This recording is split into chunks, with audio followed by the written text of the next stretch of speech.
May I request Dr. Avinash? He's the chairperson for our session. So may I request Dr. Avinash to please take it forward from here. Thank you, Dr. Avinash. Right.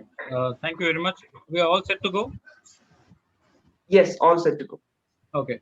So I welcome everybody for this session on newer trends in diagnostic imaging. So we have 4 talks in this session, and 3 are going to be in retina, and 1 is going to be in glaucoma. So we have 3 moderators, Dr. Shobhit Chawla, then Dr. Siddharth Dixit, and Dr. Padmaja. But unfortunately, Padmaja would not be able to make up today because of other appointments, what she has, commitments she has. So we would get started with the first talk, and all the speakers require no introduction. They're well known. So I would invite Rajiv to speak on, do we need a higher image resolution or a wider view for identification of diabetic retinopathy lesion? Over to you, Rajiv. Thanks, Avinash. I'll just move this. Can you see my slides? Yeah. So thanks, Zeiss, for organizing this nice program on imaging. And next couple of minutes, I'll be sharing some thoughts on, do we need a higher image resolution or a wider view to identify DR lesions? So if you look at dynamics of diabetic retinopathy screening, you have 3 things. You want to reach the diabetic, you want to evaluate the retina, and then report diabetic retinopathy. The ideal way to reach a diabetic is evaluating at the place where he visits most, which is a physician or a lab, or evaluate at his doorsteps, or he comes to an eye hospital. The retinal evaluation can be done by indirect ophthalmoscopy, direct ophthalmoscopy by a trained personnel, or by retinal photographs. And reporting of DR can be by a trained non-ophthalmologist grader or an ophthalmologist.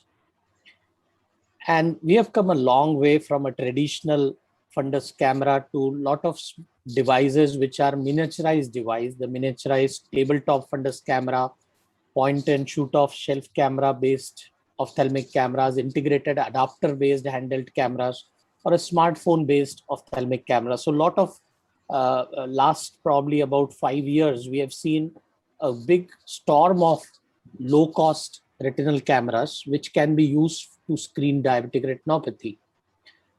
And this is a view of a direct ophthalmoscope.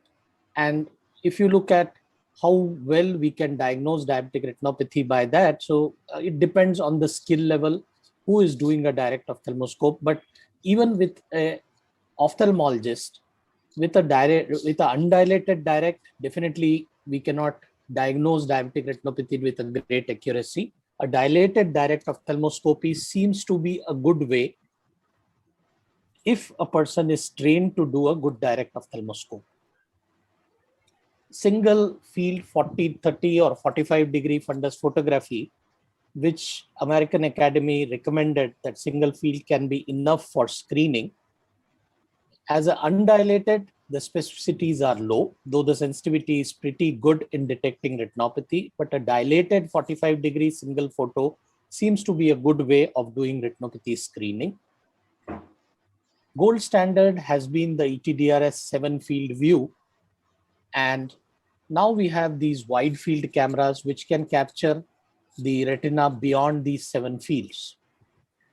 And good work done by Dr. Paul Aililo and group from Joslin, where they showed that a third of lesions of diabetic retinopathy, microaneurysms, irmas, and NVs are actually outside these 7 fields. And 10%, the severity level of diabetic retinopathy may increase if we take a wider image.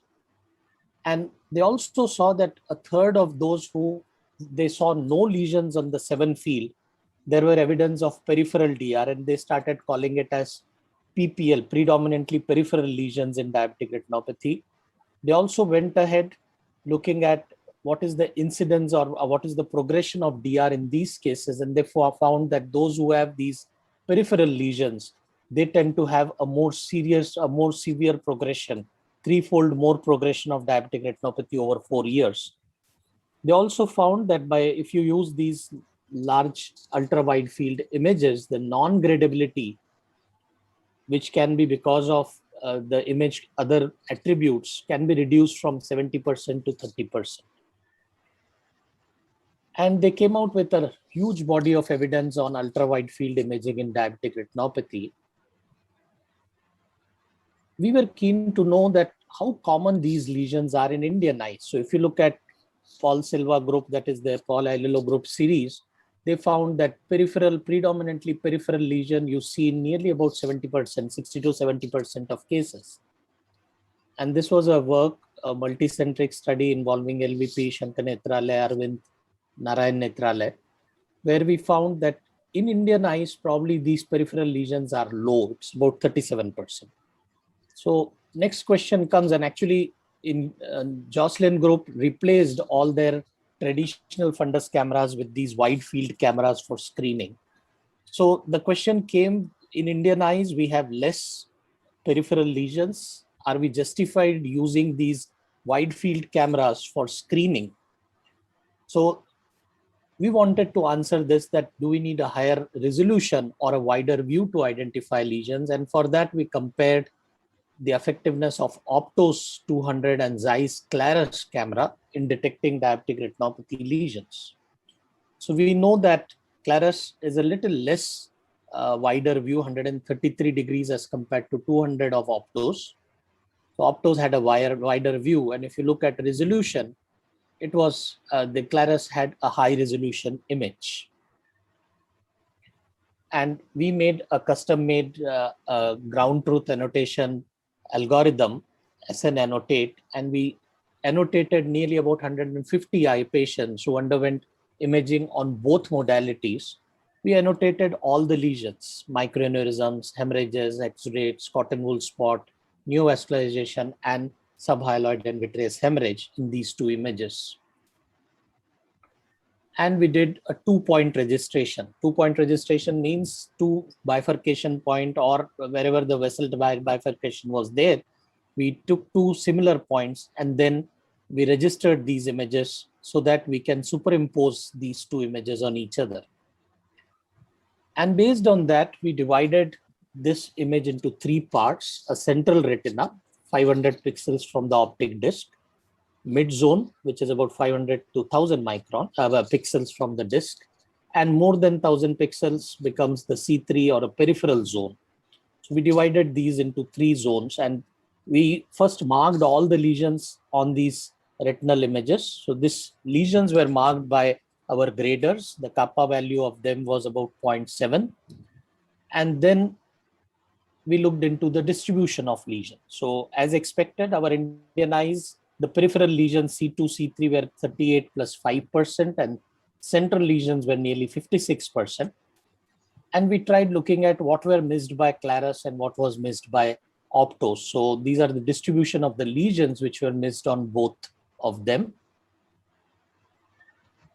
We wanted to know why we are missing these lesions. So one of the things which we get in Optos is a pseudo color. So we did find that white color lesions were more missed on Optos as compared to Claris, and smaller and medium size lesions were again more missed on Optos than Claris.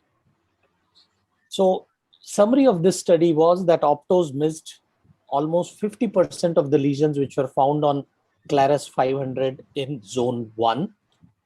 In zone 3, Claris missed about 7% of the lesions which were identified by Optos. And zone 2, both cameras could identify almost same number of images. Claris gave a was better in terms of clarity and ease of identification. The sight-threatening lesions like NVE and NVD were equally picked up by both Claris and Optos in zone C1. Other lesions were better identified in Claris in C1, and in zone C2 and C3, more lesions were picked on Optos. So what is the answer? Do we need a higher resolution or a wider view? Best to have both the things. It's better if we have a higher resolution and a wider view. In Indian eyes, there are less peripheral lesions, so resolution becomes more important in our setting. A good resolution, even a 45-degree fundus camera it can be a good thing for screening diabetic retinopathy. And wide field imaging definitely improves the DR screening accuracies and also reduces the ungradable images. I will share one of the experience which we have with this 45-degree Viju Scout. And this was in a study called as a Smart India study, which was done across 20 sites across the country.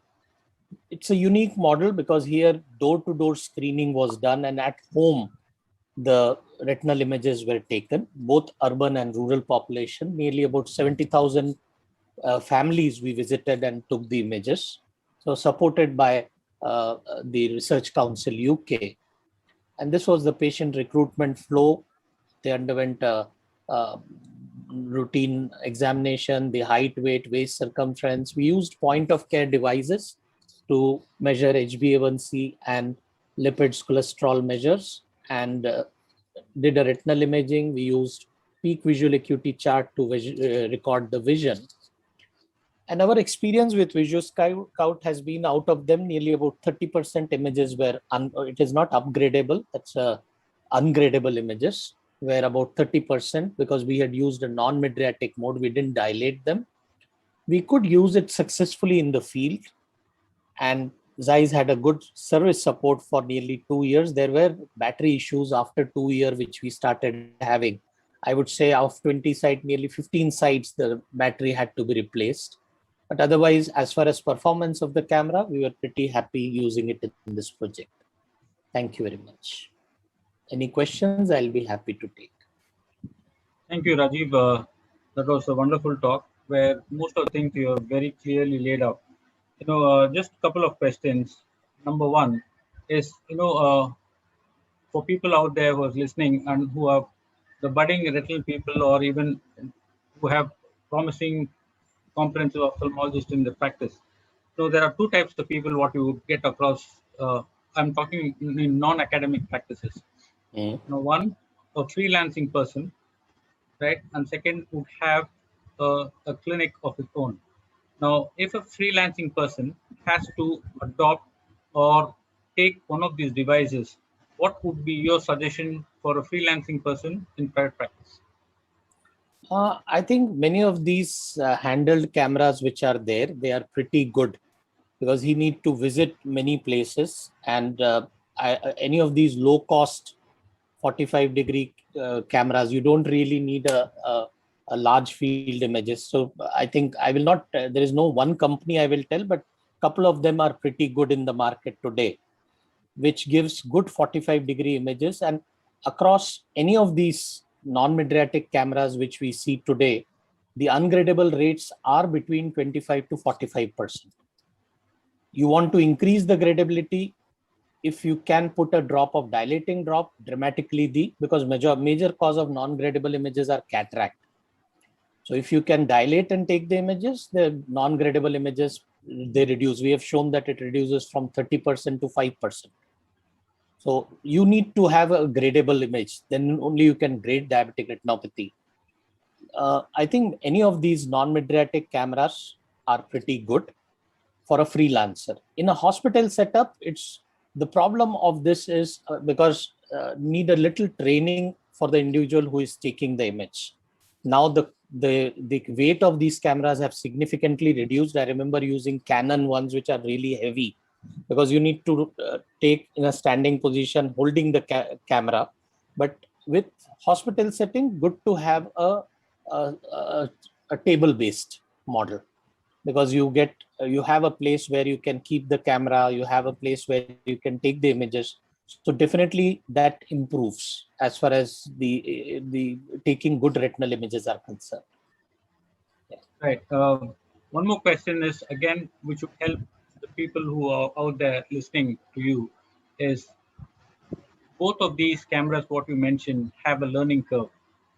Now, and many of them are operated by non-ophthalmologists or technicians. Now, as per your experience, a vast experience what you have, how is the learning curve in handheld cameras or table-mounted cameras as far as the technician goes? for this Yeah, screening for any of diabetic the retinopathy? camera, even if you take handheld or this, the usual procedure which I do is, because all the people who are taking these images are not trained before, and the simplest method is ask them to be in your hospital taking 50 images, and consecutively you check these 50 whether they are good or not. By 50 images, usually it's not a very skillful job. The moment you take about 40-50, they get a hang of it. So the trick is that first 50 images in the hospital of both patients and normals. So once they take that and you just glance at that they are taking uniformly nice images, I think that suffices. Again, Right. teaching them what is ungradable and what is gradable is important so that they can retake the images. It's though they are not ophthalmologists or optometrists many a times, but they understand that this is how the image should look like. I think that spending initial 2-3 days of training is sufficient. There's not a very big learning curve in these. Yeah, I think I would just reiterate the three important points you mentioned: the magic number of 50, then 2 to 3 days, and also educating them of what is gradable and non-gradable images. Correct. Right. And my next question to you, Rajiv, is now in your talk you mentioned about screening, and then you mentioned about progression, right? So progression is something which where the mid periphery comes into picture as well, as much as when we have the C1 for the screening purposes, right? Now, of when a progression happens, did you feel that the technicians were good enough to pick up the progression as well? This was a cross-sectional study, so we never went to them again. But definitely the grading part, see, for them, it is the retinal image grading. Usually, even in our SN Dreams, when we did the grading, the second time, the grading, people were not aware what was the first time diagnosis.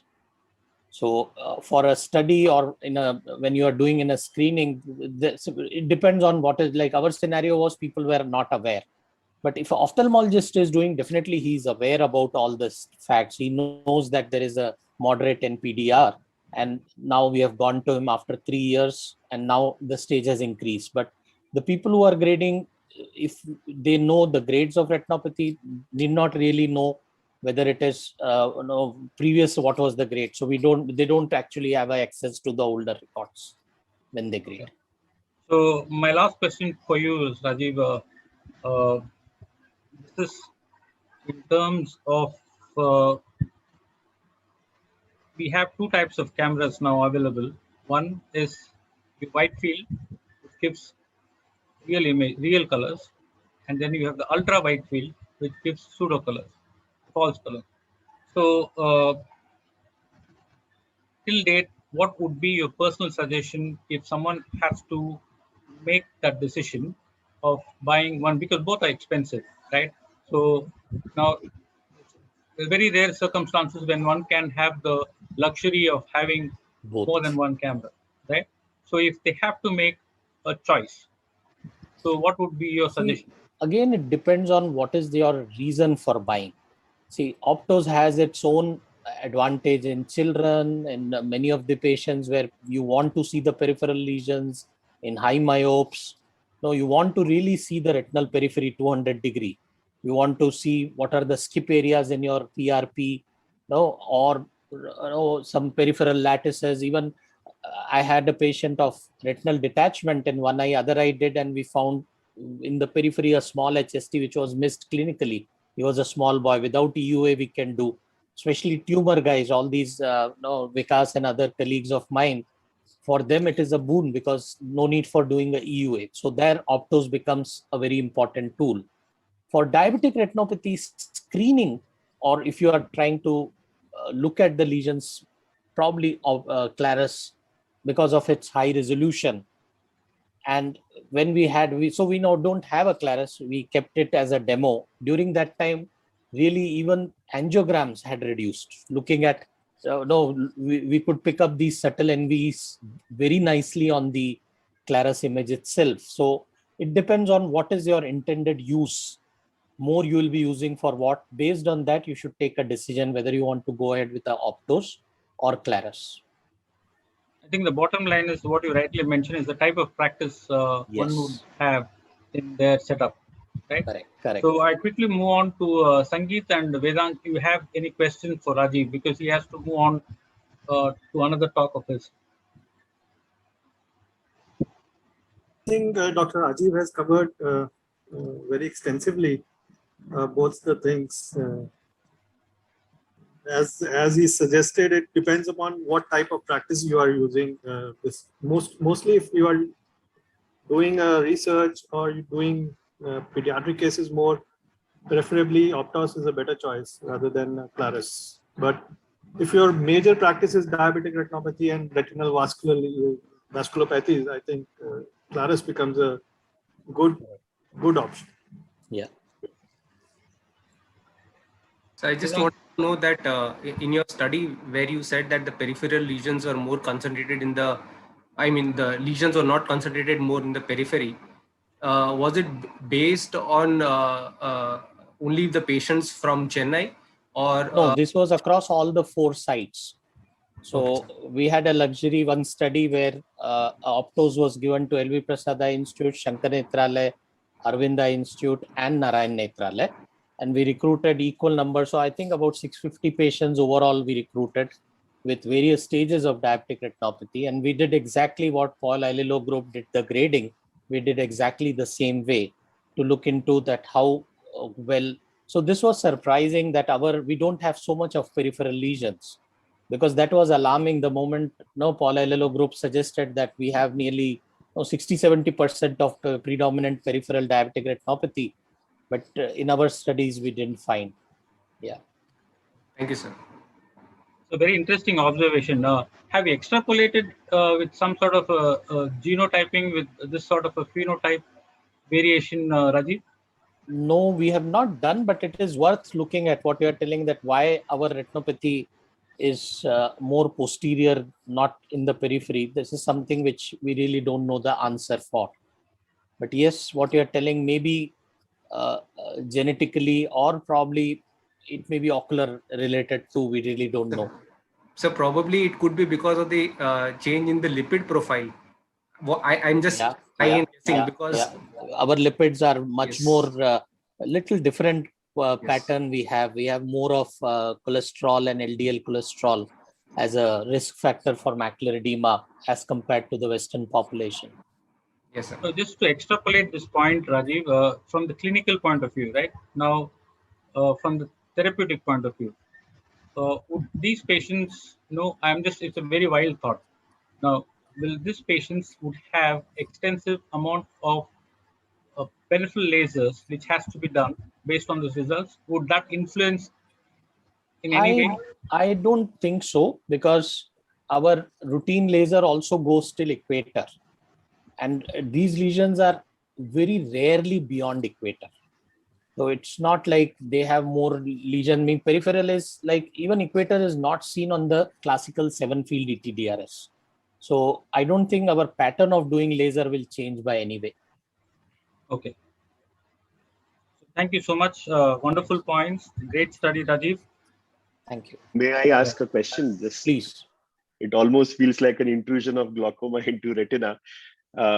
But the study, the Smart India experience, I think it was a very impressive study. If you reached to 70,000 people, most of whom probably were having their retina looked at for the first time.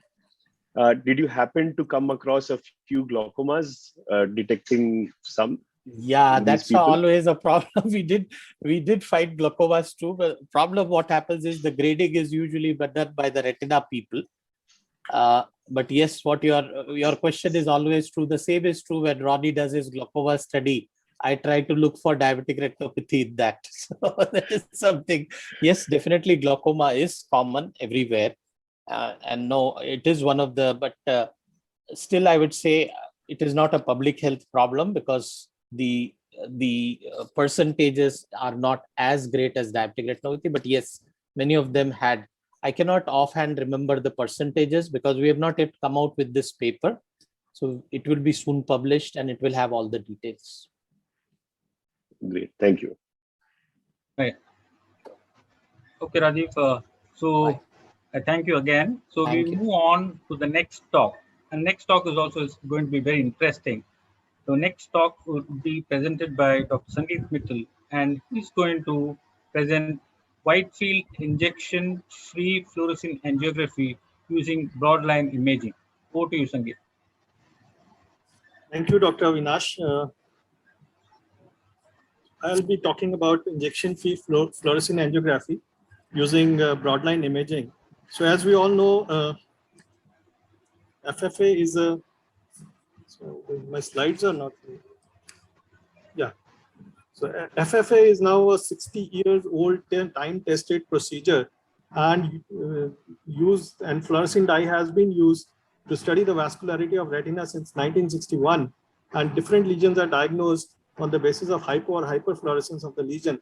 But still, even after 25 years of my practice, one thing that gives me jitters is always when I'm doing a FFA, and this jitters is not baseless because FFA can lead to several complications, and which may be as mild as nausea or vomiting or mild urticaria, but maybe as serious as bronchospasm or anaphylaxis. And I've seen many patients when we give him the injection, they go into a vasovagal syncope. And this fear of injection, so I must say, is not only in the mind of the patient, but also in the mind of the treating physician when he is doing a FFA. So then we came on to OCT angiography, which was welcome change from FFA, and it had several advantages. It was three-dimensional. It used to give us multiplanar images, and it used to give us static images that was considered better for research. But the main advantage of using OCT-A was that it was totally non-invasive. There were no side effects and there was no fear of injection. And you can repeat it as many number of times as it can. But again, OCT angiography had its limitations. It can pick only the blood flow. So vascular lesions which don't have blood flow, like microaneurysms, were not easily picked. It was a non-dynamic procedure. So leakage, pooling, and staining characteristics of a lesion, example, the hotspot, picking up the hotspot in CSR are missed, and it had a small examination window. Now currently about 14 millimeters maximum up to 14 millimeters. So studying whole or even a small part of retina becomes cumbersome. And it was also very difficult to use in uncooperative patients or in patients who are unable to maintain their fixation. So the oral fluorescein angiography was a lesser, people have tried using it as a lesser invasive tool since 1979. But when the earlier uses of oral fluorescein angiography went into disrepute because the quality of pictures that you got on analog fundus cameras was not very good. Then with the advent of CSLO, it was studied that the good quality images were obtained with CSLO as compared to a digital or an analog fundus camera. So we tried doing oral fluorescein angiography using broadline imaging with an ultra wide field camera, like in Zeiss Claris. And we did this study in 236 patients. 445 eyes were studied, underwent oral fluorescein angiography.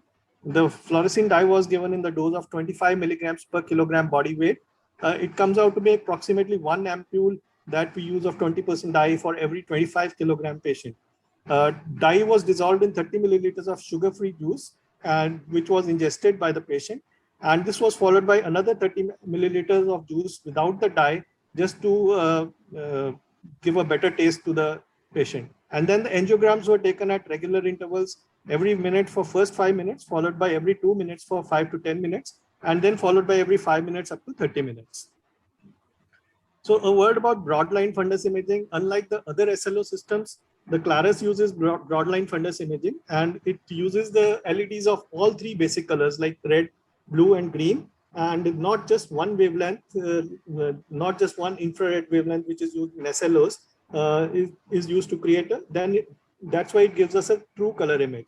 And a sweeping slit scan is used, which creates a spatial summation of light and gives a brighter and a good image of the retina. And because broadline imaging like this, sweeping scan is used to take the image. And because broadline imaging eliminates, uses only a small strip of retina. It eliminates only a small strip of retina at one time and sweeps the scan. It blocks out all artifacts like lashes or lids or any light scatter caused by cataract, which comes in the way of a good quality image. So we did this study to pick up whether we can pick up all types of lesions in various diseases. So for diabetic retinopathy, in which the FFA, we generally do it to pick up focal macular edema, to differentiate it from diffuse macular edema, to pick up cystoid macular edema or ischemic macula, peripheral non-perfusion, subtle neovascularization, or steroid. That then only it could have been, if it was able to pick up all these types of lesions, then only it could be with a good tool. So in this study, in this patient, you can see the oral fluorescein angiography picks up microaneurysms in the early venous phase, and which the microaneurysms tend to leak in the later phases. So focal macular edema can easily be picked up, and if you are planning to do a focal laser, you can do to these macroaneurysms. And you can see in this patient, you can see the leakage from the capillary bed in the diabetic, in the diffuse macular edema. And in this patient, though these days we give mostly anti-VEGF injections, but if you plan to do a grid laser, you can do a grid laser in this patient rather than a focal laser. And ischemic maculas again can be picked up on oral fluorescein angiography. Though OCTA is another good tool of picking a totally non-invasive tool of picking up ischemic maculas. So capillary non-perfusion, this was a patient of proliferative diabetic retinopathy, and you can see we did a oral fluorescein angiography. We can easily pick up all these peripheral non-perfusion areas, though it did not matter in this management because it was a proliferative diabetic retinopathy. We need to do a peripheral 360-degree photocoagulation in this patient. But you see in this patient, this was a patient who was labeled as non-proliferative diabetic retinopathy, severe non-proliferative diabetic retinopathy. And in this patient, either you can wait or you go ahead with the laser. Now we did an oral fluorescein angiogram in this patient, and we saw that the total periphery, it was non-perfused, and so we did a 360-degree laser in this patient to prevent the progression of diabetic retinopathy. So oral fluorescein angiography can be used in these patients, and the injection can be avoided in these patients to pick up lesions which otherwise you may miss on the routine clinical examination. This is another patient. You see, if you see the fundus picture, hardly see any neovascularization in the whole of the fundus. But oral fluorescein angiography, we did a fluorescein angiography because we had access to. We did an oral, we can easily do in these patients, and you can see that it gives us a true extent of disease, what is happening in this patient. You can see multiple NVEs which are present, which are very subtle on fundus pictures. And again, this was a patient who had a hemorrhage over the disc, and the oral fluorescein angiography was done, and which showed us a subtle NVD lying below the hemorrhage.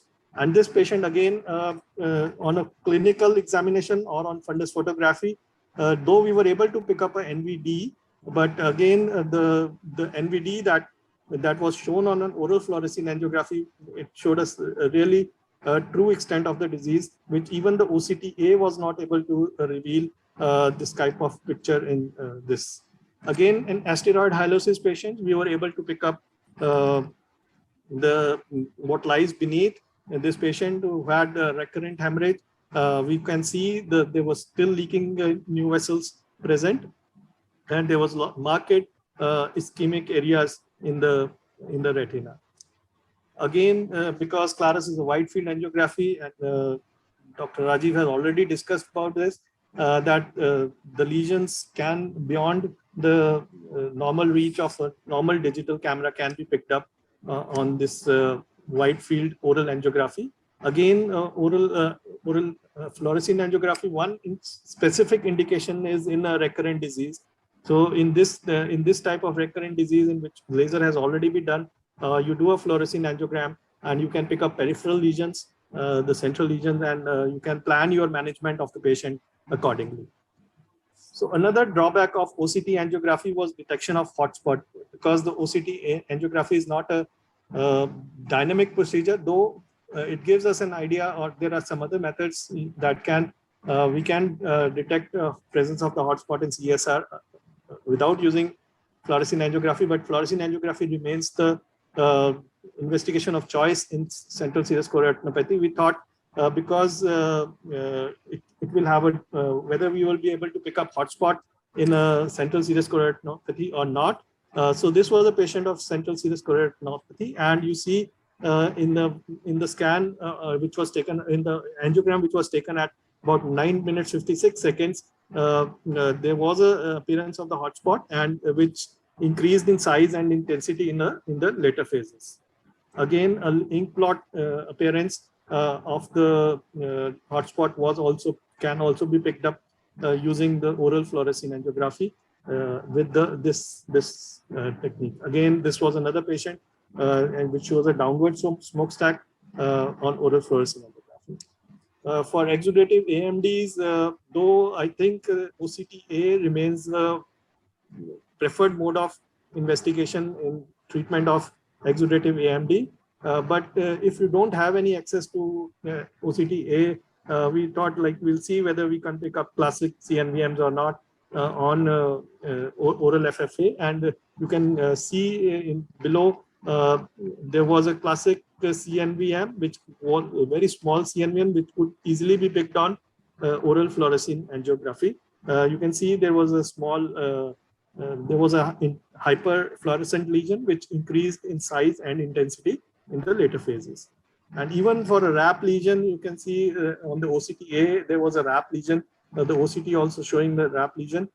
This lesion can also be picked up by the oral fluorescein angiography. Again, another patient, and you see in the early phases where you see in the IV FFA, where you see around the hyperfluorescent area surrounded by a ring of hyperfluorescence, which is a classic sign of classic CNVM, can also be picked up in oral fluorescein angiography, and you see this hyperfluorescence increasing in size and intensity in the later phases. And this was a retinal macroaneurysm was also depicted on oral fluorescein angiography. Coming to vascular occlusions, where we do fluorescein angiography to pick up capillary non-perfusion or any neovascularization or to see the macular status. And you see this was a patient of Takayasu's disease, and he both eyes presented with both eye central retinal vein occlusion. And when we did an oral fluorescein angiogram, and we were able to pick up that the CRVO was non-ischemic in the right eye, whereas it was severely ischemic in the left eye, and left eye needed urgent management, whereas the right eye could still be watched. And again, amount of non-perfusion in this BRVO patient is well perfused, so we need to just monitor this patient and not do any treatment.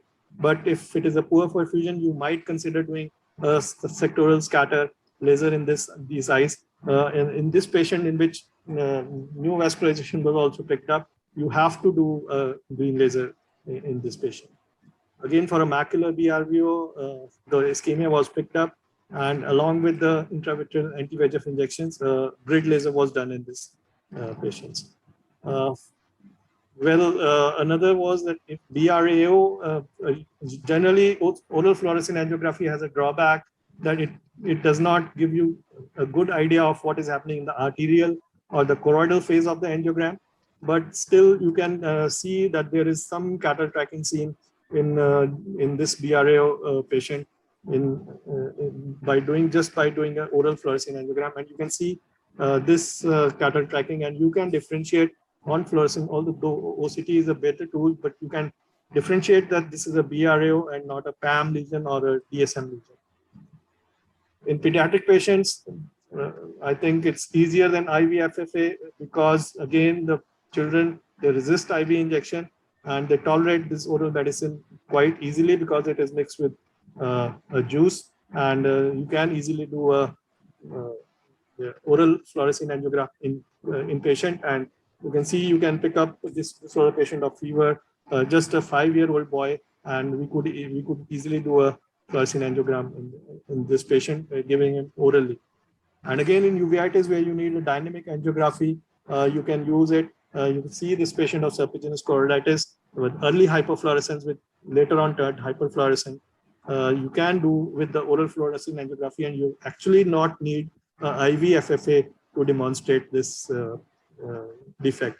Again, this was a post-COVID vaccination APM PPE, which was labeled as multifocal choroiditis elsewhere. But again, all the classic features on OCT-A were present of APM PPE, and on oral fluorescein angiography, we can pick up the early hyperfluorescence, which led hyperfluorescent spots, which became hyperfluorescent later on. So again, you need not do an IV FFA in these patients. So oral fluorescein angiography in vasculitis will also give you, and in this wide field cameras will also give you peripheral non-perfusion areas. It shows vascular sheathing also. So it can show you all types of lesions which you are able to demonstrate with IV FFA. And in our 445 eyes, we got good average to good quality eyes in images in almost 99% of the patients. And the earliest images using oral fluorescein angiography were seen in 1 minute 30 seconds, and the range was till 26 minutes 25 seconds. The mean was around 8 to 9 minutes. But the main difference using oral fluorescein angiography and IV FFA was that the rate of complications like nausea, vomiting was extremely less. It was less than 1%, which was more than 5% in IV FFA. And people have even reported up to 10% of nausea and vomiting after doing IV FFA. The amount of allergic reactions were a little less. What we have observed is that hypersensitivity is delayed in these patients, and they do not get hypersensitivity reaction right on the table while doing the angiogram. So patients we kept the patients waiting for around 2 hours post OFA to see whether there was any hypersensitive reactions. So almost same, the allergy remains allergy, whether patient will be allergic to the dye, even if it is giving orally, but we were not able to demonstrate even a single patient of severe allergy like bronchospasm in our oral series, whereas we did have in our IV patients, and no vasovagal syncope because there was no injection, no fear of injection to the patients. So there are some limitations. Very heavy patients, you have to give a very huge amount of dye. So we limited our study to patients who weighed less than 100 kilograms, and patients who had a recent meal also did not give a good quality images, and patients with significant cataract, obviously, you won't get a good quality images. So advantages, it is safer, it has got less side effects, it is less invasive, it is comfortable to the patients, no risks of venipuncture, and patients can be prepared faster. It's dynamic angiography. It's easier in pediatric patients and in whom the IV injection is contraindicated. Again, it is reproducible, and patients do accept getting it done again and again rather than getting a IV FFA done again and again.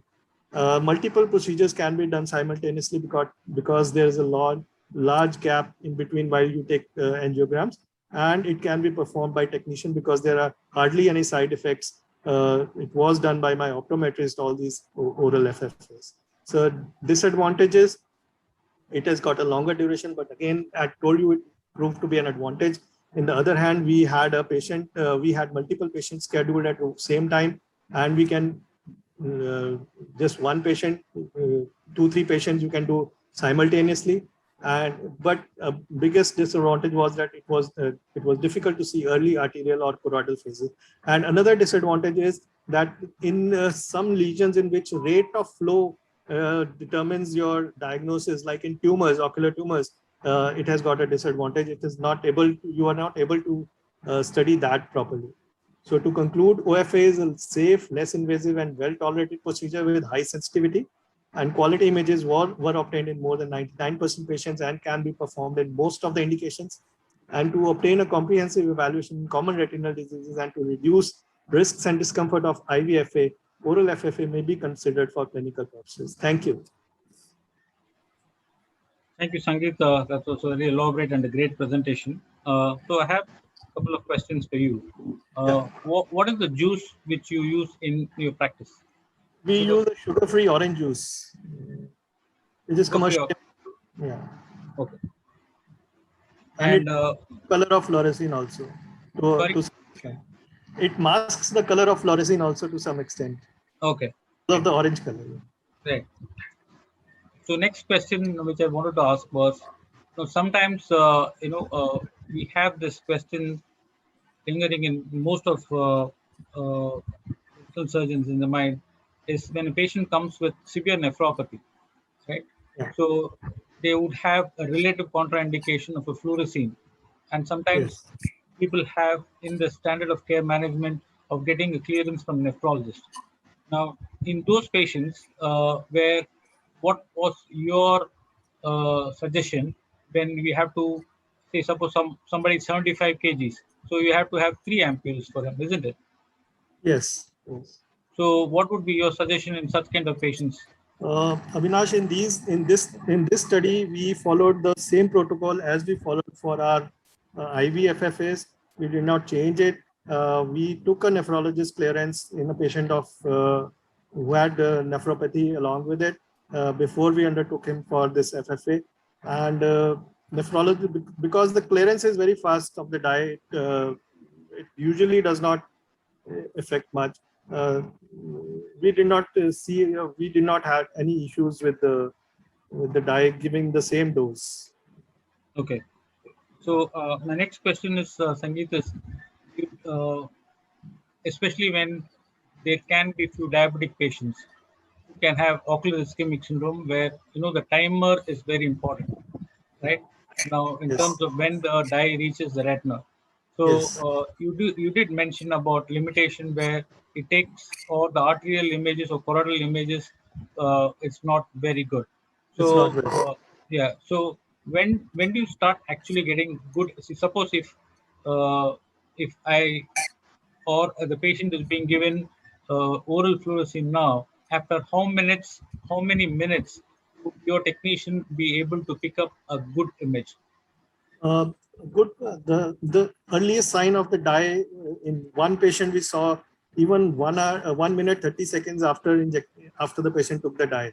That was the earliest, but the mean was around 8 minutes. Around 8 minutes time, you were getting good quality pictures doing this. So you have good buffer time before you give the dye and arrange everything, and Yes, we do that.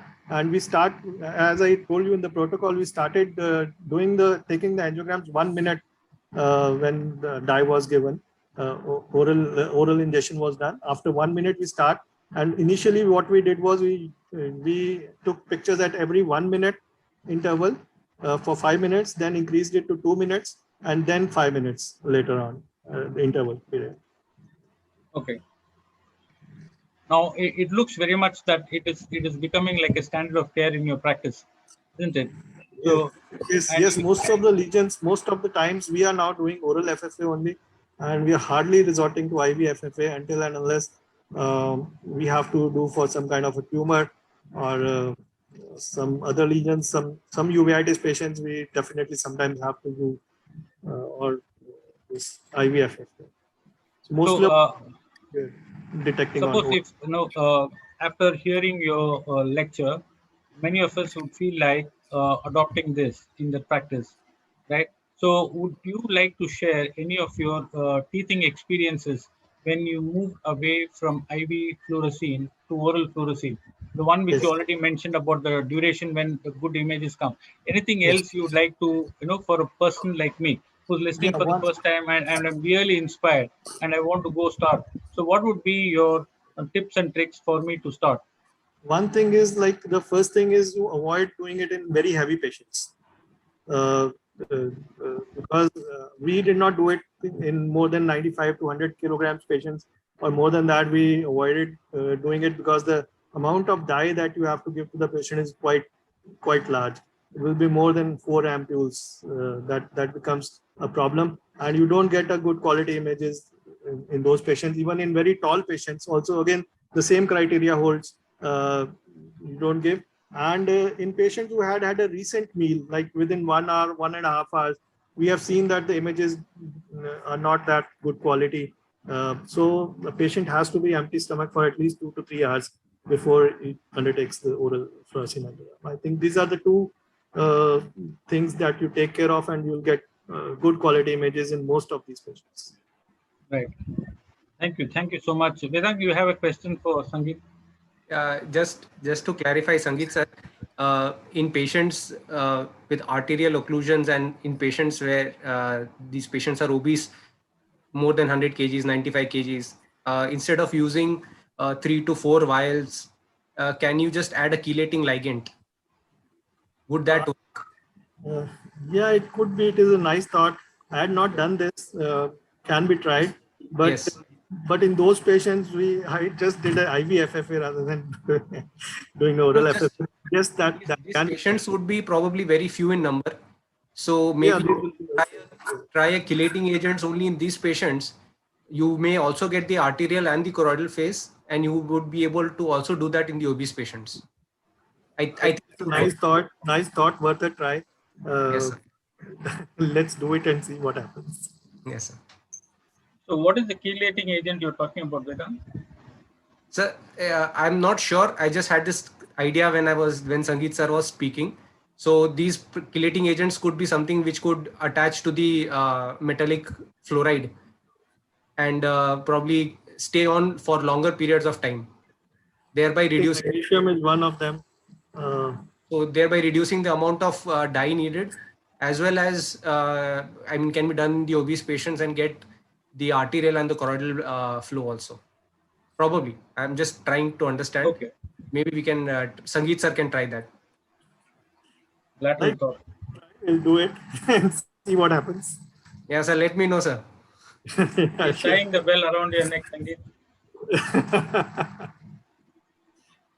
Okay. So thank you so much. That was a great talk. So next, Siddharth, would like to take it. Yeah, it's a pleasure to invite Dr. Ajit Hazari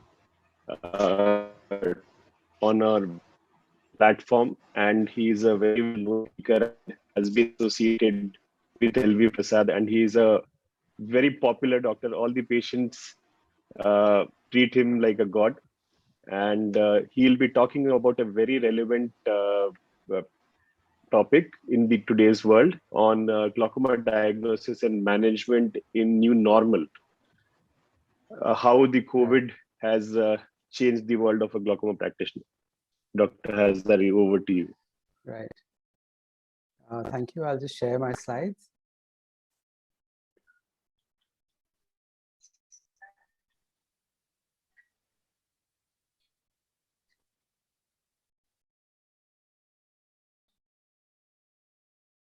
Right. Are my slides visible? They are visible Dr. now, Ajit, yeah. sir. Okay. Okay. So the topic for today is glaucoma management in the new normal. And I thank Zeiss for inviting me for this session to share my experience and what I've learned in the last few years and how I've utilized it for the last 1.5 years of COVID. But the focus of my talk will be not so much on the pandemic related issues, rather the new normal is not regarding the pandemic, but it is a look at how we can manage our glaucoma patients with newer technologies that are available to us today. And that also automatically becomes more relevant in the pandemic age, because we can do so many of the analysis for the patients remotely. So the cornerstones for diagnosis of glaucoma remain the same.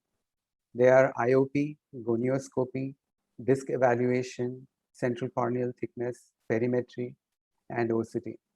However, what has changed in the last 5-6 years is that how do we now look at the data that has changed and how we can maximally utilize the data available to us, how much useful information can we glean from this data, and that will determine how much better our clinical decisions are. So in short, how well are we able to utilize the data that is being generated by our machines? After all, we always need to remember that glaucoma is often a lifelong condition, and every decision that we make for our patients affects them emotionally, physically, and also their quality of life. Coming to IOP, GAT, of course, still remains the gold standard. Even though the social distancing and other norms were there, we had to rely on GAT to monitor our glaucoma patients. The other second close option to it is the eye care rebound tonometer. But we need to remember that it is reliable in ranges up to 18 or 19 millimeters of mercury. So it's useful at best as a screening tool. However, what I've been contemplating of late is that can we do home tonometry in well-controlled glaucoma patients? And that concept seems to be exciting, but it has its limitations of reliability and reproducibility. The other part of our glaucoma monitoring for the patients is IOP charting. If you can map the IOP for a patient over a period of time, it is useful to get a quick look at the overall trend for the patient. In this graphic here, am I audible? Yes, sir, you are audible. Yeah, okay. So in this graphic here, you can see in this patient that in the left eye, after the first trab, the green line, if you can see, after the first trab, the pressure settled down and has been the same for the last 6-7 years. But the right eye, which came up for trab a little later, again, the pressure came down, but off late over the last 1 year or so has started showing spikes and required further interventions like needling and 5-FU injections.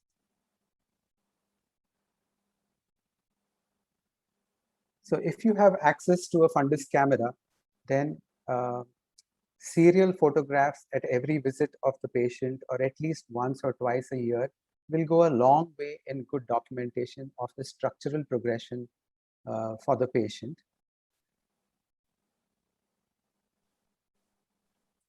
Well done drawing is a good option, especially for a single practitioner, but a combination of a disc photograph and the personal drawing will be even better, because along with the photograph, you can always document your own impressions of what you've seen at the slit lamp on slit lamp biomicroscopy. So these are the few changes I've brought about over the last few years in managing my glaucoma patients. Next, we come to perimetry, and perimetry is, of course, a critical part of our glaucoma management. It is crucial for detection, establishing diagnosis, and also quantify the damage, as well as for monitoring progression. The 24-2 and the 10-2 CETA standard are our go-to tests still. Here I'd like to point out that the 10-2 has become an essential part of our perimetry. So we end up doing 10-2 test for a vast majority of our patients. And the reason is clear in this slide in front of you, that sometimes there is a defect seen on 24-2 and it gets picked up on the 10-2 as well. While sometimes it's in the periphery of the 24-2 and is not there on the 10-2. But there is also a significant chunk of patients where there is a central defect, but it gets missed on the 24-2. And if you are not to do a 10-2 in this patient, you would probably miss a very critical paracentral scotoma, early scotoma. So sometimes central and paracentral defects may not get picked up in a routine 24-2. And that is the reason why we've been doing 10-2 for a vast majority of patients. Of late, things have changed a bit. After we've got the new HFA3, we have started experimenting and playing around with the 24-2C CETA faster test. So how is this different? Well, it is like the CETA fast, but in addition to the CETA fast, it includes 10 selected points from the 10-2 test. Now, these points, which you see in the yellow at the center of the screen, these are from a pattern which cover areas known to be susceptible to glaucomatous damage, both from structural and functional studies. So what that practically means for us is that in a single test, you're testing for all the points of 24-2, and at the same time, you're testing critical points of the 10-2 test also. So here's an example where on the left side of your screen, you see a 24-2 CETA standard test, and it looks absolutely normal. And for the same patient, a 24-2 CETA, 24-2C CETA faster shows a central scotoma. So these are typically the patients where you are likely to miss central scotomas on a standard 24-2 test. So everything comes at a cost. Let's talk about the advantages of 24-2C CETA faster first.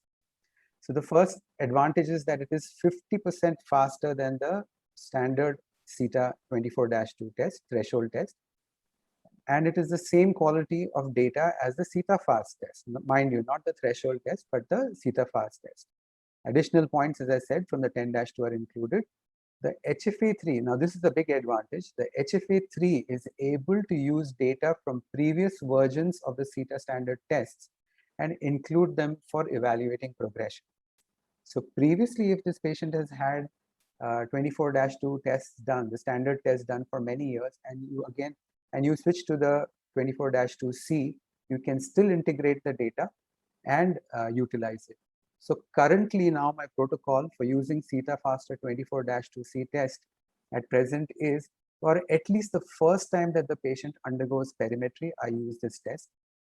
The downside is that it has a tendency of showing up higher false positives, but the distinct advantage is picking up the central defects, which makes it very valuable. If a central defect is picked up on the 24-2C, then I follow it up with a 10-2 standard test. If the 24-2 test is done reliably, I will follow it up on 24-2C test for the patient due to its speed and reliability. So if the patient is doing the test reliably, I would prefer to continue with the 24-2C CETA faster.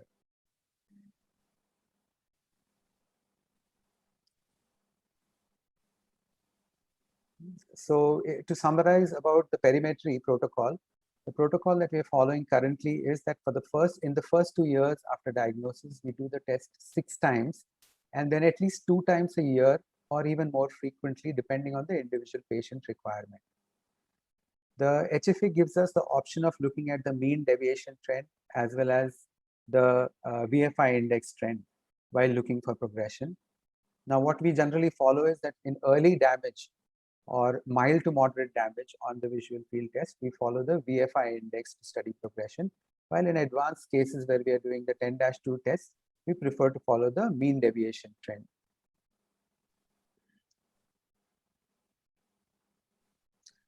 There are various tests available for us on the HFA3. The 2 most commonly used tests are the single field analysis with or without the GPA, and the other is the guided progression analysis, either with the visual field index or the mean deviation. Next, we come to OCT as part of glaucoma management now. With the shields being available to separate the patient from the machine, social distancing is becoming easier for us, and hence OCT is not so much of a problem provided you keep good ventilation in the room and avoid air conditioning, though that is a critical factor because you have to avoid dust and you have to maintain the room temperature. So both the things are there. So there has to be some trade-off there.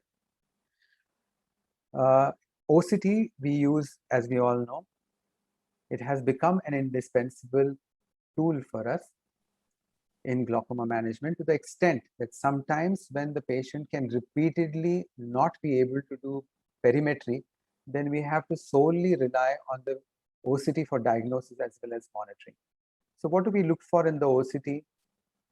We look at the RNFL analysis, the ganglion cell layer analysis, disc and macular angiography is available to look for the vascular density, though this is still, I would consider, not to be relied on a regular basis for monitoring glaucoma, at least for a couple of years to come. Optic disc measurements, again, disc area, cup volume, rim analysis are available for us to use. What I find useful in these in these numbers is that in younger people, the rim may not get damaged so easily or so early. In these patients, I would look at the cup volume. So if the cup volume is changing in a young teenager or a young adult who has glaucoma, then that would be a significant pointer towards progression of disease. Yeah. So the other thing is, it is very, very critical now that we analyze not only the RNFL layer around the disc, but we also assess the ganglion cell layer in every patient of glaucoma. Because when the RNFL layer and the ganglion cell layer thickness correlates, so if the defect in the RNFL layer and the defect in the ganglion cell layer correlates, then the sensitivity and the specificity of for diagnosing glaucoma increases tremendously. For example, on the screen in front of you, now you see in the left eye, you have a typical superotemporal RNFL defect, but there is no corresponding ganglion cell layer thinning. So there's a high likelihood that in this patient that RNFL thinning is non-glaucomatous. There are certain factors that we still need to remember in OCT. And the first and the most important factor is the image quality. How good is the image quality? Because if the image quality is poor, then managing progression or monitoring progression for that patient becomes extremely difficult because you get unreliable tests. The second is, are you looking at artifacts? Okay, so if there are artifacts due to corneal trying, small pupils, significant cataract, macular anomalies, vitreous floaters, then these can be confounding factors. If you're opting for a new OCT machine, it's always good to get a machine which has a faster scanning rate. For example, we recently got the OCT Cirrus 6000, and what we realized was that the faster scans enable us to do the test much faster. The patient is also more comfortable, and we are getting more reliable tests.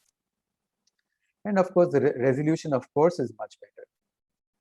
Coming to the most critical part of glaucoma management in my clinic, and that is integrating all the data that we generate from our machines. And I've been using the Zeiss Forum with the Glaucoma Workplace since 2013. And as I use it day by day, I find it's only getting better with time. It allows me to integrate data from the perimeter, from the fundus camera, and the OCT. And this gives me phenomenal advantage in time saving and gives me a 360-degree view of all the parameters on one computer screen.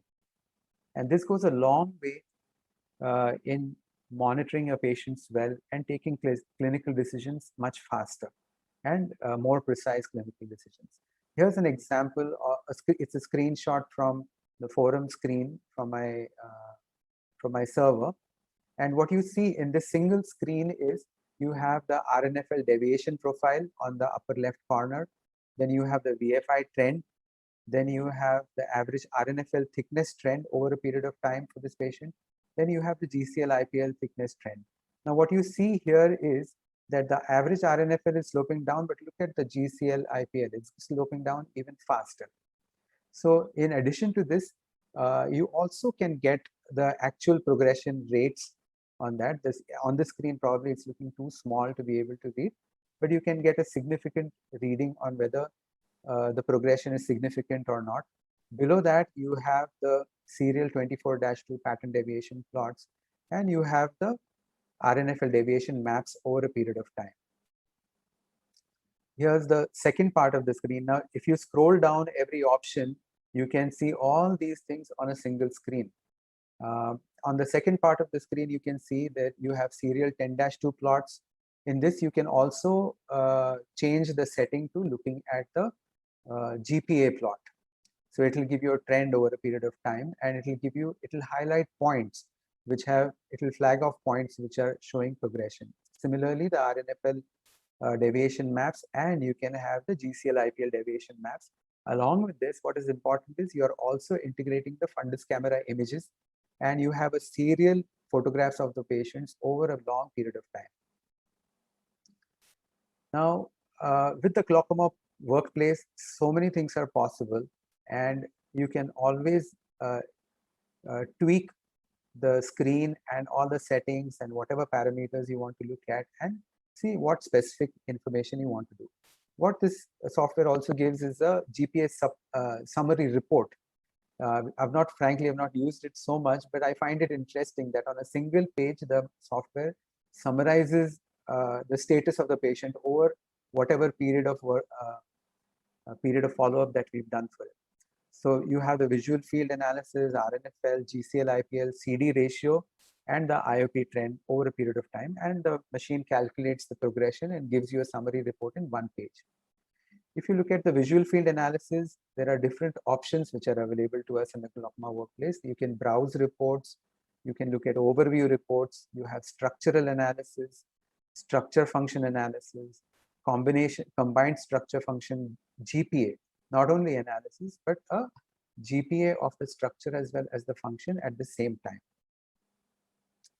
So in summary, integrating the perimeter, fundus camera, and the OCT, the Zeiss Forum with the glaucoma workplace has helped me monitor my patients more closely, enabling me to take decisions regarding any intervention that they need, either stepping up of medicines or surgical or laser intervention or whatever may be the case. This, I feel, is the new normal for glaucoma management in my clinic, irrespective of the pandemic. Thank you. Thank you, Dr. Azari, for the wonderful talk. I couldn't agree more with everything that you said. And of course, we cannot stop exploring the potential that Forum has and provides to a glaucoma specialist. In the present stage, okay, I thought someone else was speaking. In the present days, when you want to reduce the patient's waiting time, and ideally when you would want to do a dilated examination, an optic disc photograph, perimetry and OCT, everything, if you want to save the time for the patient that he or she has spent in the hospital, which are the tests that you would still do, and which ones are those which you'd want to postpone? Right. So initially we used to do everything at one go, but what has happened in the last 1.5 years is that patients have been unable to come on time, and that's been everybody's experience. Glaucoma patients have come in for their checkups after a year, sometimes even 12, 13 months, 14 months. So in this case, then I need to assess that what is the most critical information that I need about this patient, besides the pressure and the structural changes that happen in the optic disc. So direct disc evaluation at the slit lamp goes a long way. Some fundus photographs with the undilated pupils sometimes can be a little unreliable because of there can be variation in the exposure. You may not get the depth of the cup and the rim so well. So 24-2C CETA Faster is one test that we've been relying on more and more. And the most thrilled person with this test was my technician, because she was so happy that the test gets done so fast and she can get out of the room from the patient so quickly. And the patients also started giving the same feedback that earlier the test used to take 7, 8 minutes, 9 minutes per hour. And now it's just getting over in 4 minutes, 3 minutes, 2 minutes sometimes, depending on the reliability.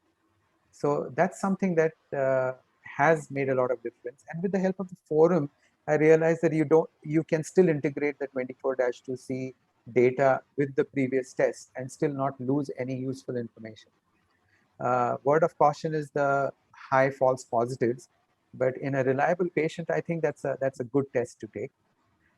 With the Cirrus 6000, again, that is also an equipment we acquired during the pandemic, and we realized that the machine is so much faster compared to our previous Cirrus machine, and the reliability is much better. The image quality is much better. Image score is much better. So in short, we're getting in the same time that we would take for 512 or a 200 by 200 macular scan and the OCT disc scan.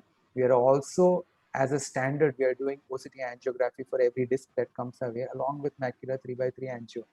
And we still haven't figured out how we are going to use that data, but it's there on the database. We can always utilize this data in the future when some reliable studies come where this data can be really useful over a period of time.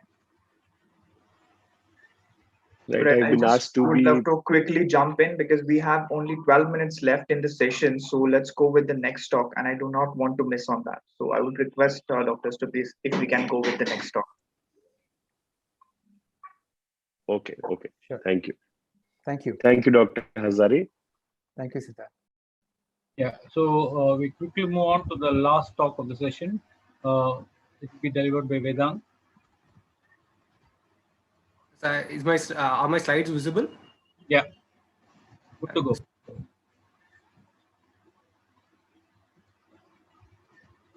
go. Thank you, Zeiss and AIS for giving me this opportunity. So I'll be just speaking a few slides on the basics, and then I'll move on to the retinal diseases. I will also be covering a part of the usage of OCTA in glaucoma. So OCT angiography is the newer diagnostic method, which is a non-invasive method of identifying and seeing the vascular structures of the retina and the choroid. And through this, it provides a new vascular information and also enhances the workflow.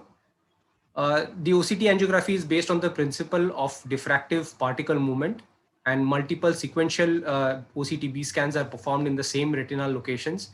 And based on these differences between the B scans, it generates the movement-related contrast, which is then highlighted as the OCTA picture.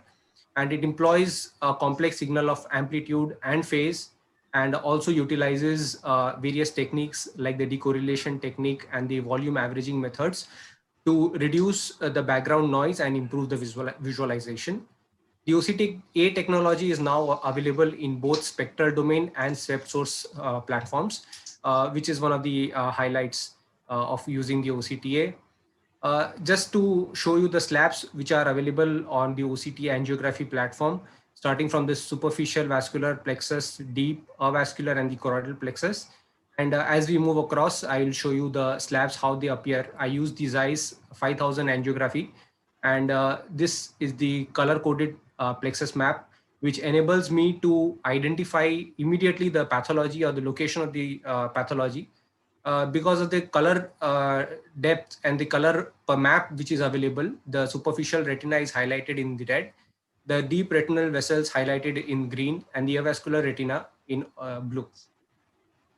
So we can see this is how the color-coded map looks on the Zeiss screen, Angioplex screen, and in this picture we can clearly identify that the plexus shows a pathology which is there in the avascular complex, and thereby it's appearing blue. And this is a case of MACTEL, which has been easily identified on the OCT angiography. The superficial plexus is how this appears on the screen, and it is basically extends from the internal limiting membrane up to the inner plexiform layer, and it's a fine capillary network. The superficial plexus also gives us the perfusion in the central posterior pole, and this is one of the important highlights of the Zeiss angiography which is present. It not only highlights the density, but it also provides us with the FAZ and the various vascular perfusion and the density at the complex. Next is the deep capillary vascular plexus, which is a very dense and branched capillary network and extends from the inner plexiform layer to the outer plexiform layer. And the following it is the avascular zone. Usually there is no signal component in the avascular zone. So presence of any signal component here in the avascular zone denotes a pathology. The following slabs are the ORCC slab, that is the outer retinal to choriocapillary slab, the RPE fit slab, the sub-RPE slab, the choriocapillaries, and the choroidal slabs. So overall, this gives a brief overview of the slabs which are available. And let's move on to how to look at the pathologies and how to identify and make the maximum use of the OCT angiography. So on a systemic interpretation of an OCT angiography, I would like to highlight these are the few important points that one should always look into before going for a final review. Is to look at the patient's history and compare it with the other imaging modalities, assess the image quality, check for segmentation, review all the slabs, review the default slabs, then also do an adaptive segmentation with the slabs, use the localization or the slide navigators, and then assess and correlate them with the B scans. I think if we follow these steps, it is very easy for us to identify the pathology on the OCT angiography.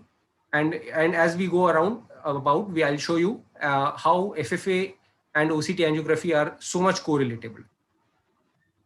Some of the conditions that I would be talking here in my presentation are proliferative diabetic retinopathy, the NPDR, ischemic diabetic maculopathy, the neovascular AMD, exudative CNV, CSCR, BRVO, MACTEL, and a few systemic disease as well. So let us move into the diseases. This is a case of a proliferative vascular diabetic retinopathy, not identifiable on the fundus photograph. Even when FFF was done, it was identified that there was no leak here. But however, when we did a OCT angiography, the neovascular frond very clearly appeared in the vitreoretinal interface complex.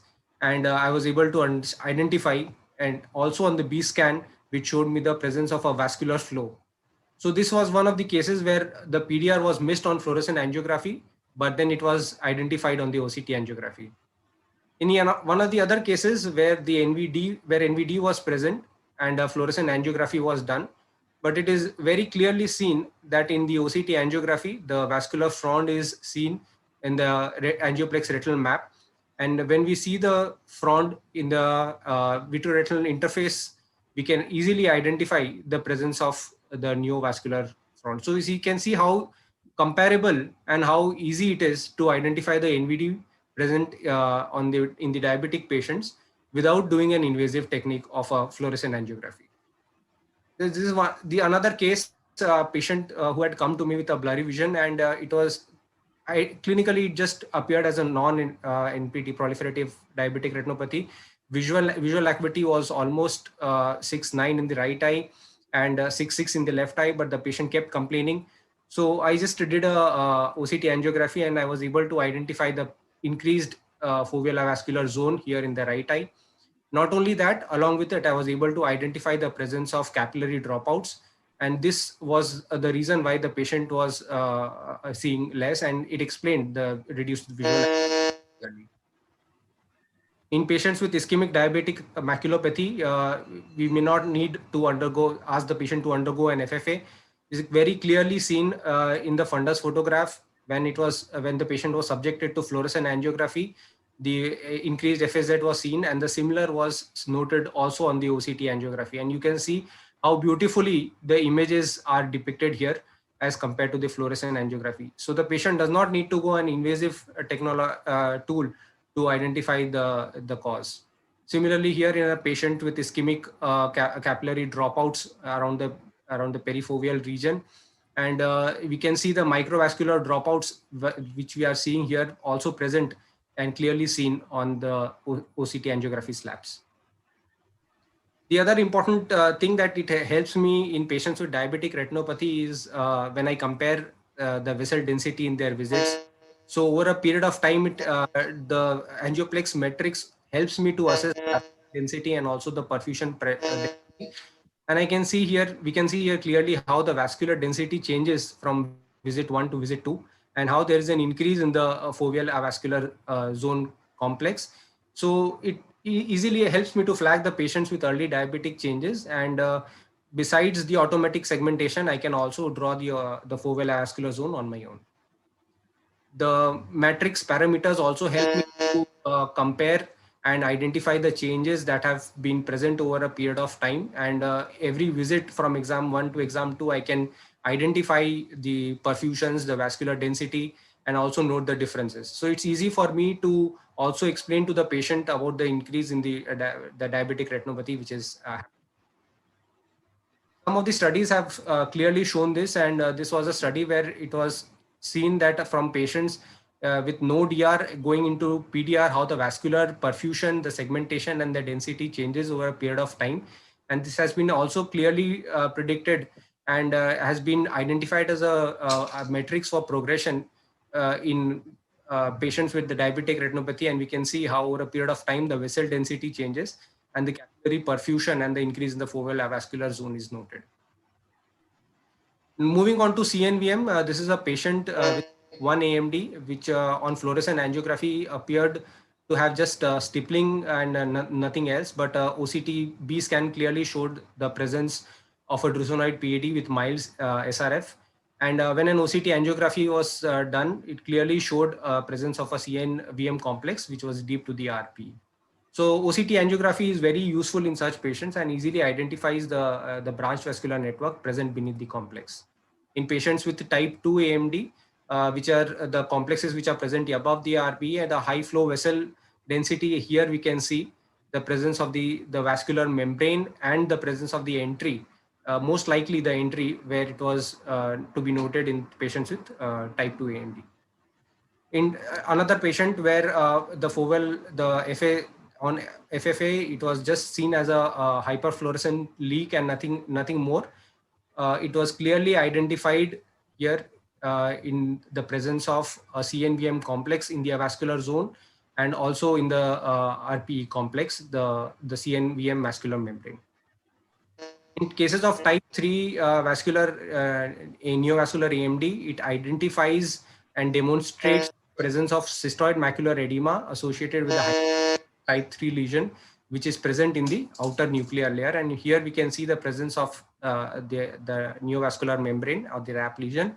And in one of these patients where intravitreal injections was given and the RAP lesion was noted to decrease over a period of time, as we see over the B scan as well as over the OCT angiography, it was clearly identifiable. These are the these are the differential points, how you can differentiate an active and an inactive the branch vascular membrane on OCT angiography. Even if when we compare it with FFA, we can see that how on FFA in the early phase, the presence of the hypofluorescent stippled kind of very early leak and the equal kind of a demarcation which is present in the OCT angiography in the deep retinal complex. And when we do a 6 into 6 mm scan, it's quite the complex is quite identifiable itself on the color coded map. So this is the importance of various labs that we see and how comparative it is as to the fluorescent angiography. Also in a patient with exudative CNVM, when B-scan OCT clearly showed a presence of a neovascular membrane and the OCT angiography revealed the lesion in greater detail and did not need the FFA to be performed. That directly I could plan the treatment based on the OCT angiography. In patient, I guess we might have to conclude, I guess. Yes, sir. I'll just move on fast. So also in patients with CSR, we can see that there's an improvement, but the patient does not feel the difference. And so when I do an OCT angiography, I can clearly see the presence of the CNVM membrane in the RP fit layer. It's also been predicted and shown the efficacy in various other complexes. In case of BRVO, I would like to highlight the importance of the montage angiography that is present in the Zeiss complex. And this helped not only to identify the capillary dropout areas, but also the collaterals which are present and completely changed the way of treatment that I was looking into. And here the treatment of choice would be a sectoral PRP. So the FFA comparatively shows a good, the angiography shows a good result as compared to the FFA in cases of BRVO. In cases of MACTEL, we can see that there is just a hypofluorescent leak, but easily identifiable CNVM complex here in the MACTEL. In patients with glaucoma, I use angiography and I compare them the 4x4, 4.5 mm scan and them scans taken from the macula. And it also helps me to identify and quantify the ONH vasculature. And this is how the appears, and not only from the RNFL thickness map, B-scan, it also helps me to know the perfusion pressure and the capillary density. So with increase in the glaucoma progression, I could clearly identify the areas with decreased perfusion flow and increased flux index. Sorry to interrupt, Dr. Vedant, but may I please request you to sum it up in next 60 seconds because there are speakers waiting for the next section. Yeah, surely. It also helps to diagnose patients with systemic conditions. This is a patient with Alzheimer's disease. And in the early stage, we could easily identify the decrease in the retinal perfusion and the capillary plexus density. And what we now have is they have the high performance OCT, that is the Cirrus 6000. And the performance OCT not only increases the resolution, but it also has a faster scanning capacity, 43% faster OCTA scans, and it provides a high quality imaging with exceptional detail throughout. And we can see that not only in retina and glaucoma, but in other segments also, in anterior segments, it provides a good imaging. This is an example from a Cirrus 6000, exceptional high quality image, 12 into 12 mm, and a single shot and expanded view of the OCT angiography. And as 96% more data as compared to the standard angioplex, and it provides a 12.3 mm microns lateral resolution. Though there are limitations in using the OCT angiography, however, the OCT angiography still is quite desirable as it is a non-invasive technique. It is repeatable. There is an early detection of vascular pathology, and it provides insights not only to the pathogenesis of retinal, but also neurological diseases, and helps us to assess the treatment response. Thank you so much. Thank you, Vedant. That was a great presentation, lovely images. I guess because of the lack of time, you will not be able to take up questions. Yeah. Thank you so much. Thank you so much, ladies and gentlemen. You can see all the gentlemen only here. Thank you so much to all the gentlemen for such a lovely talk. Thank you so much, Dr. Avinash, for chairing this session.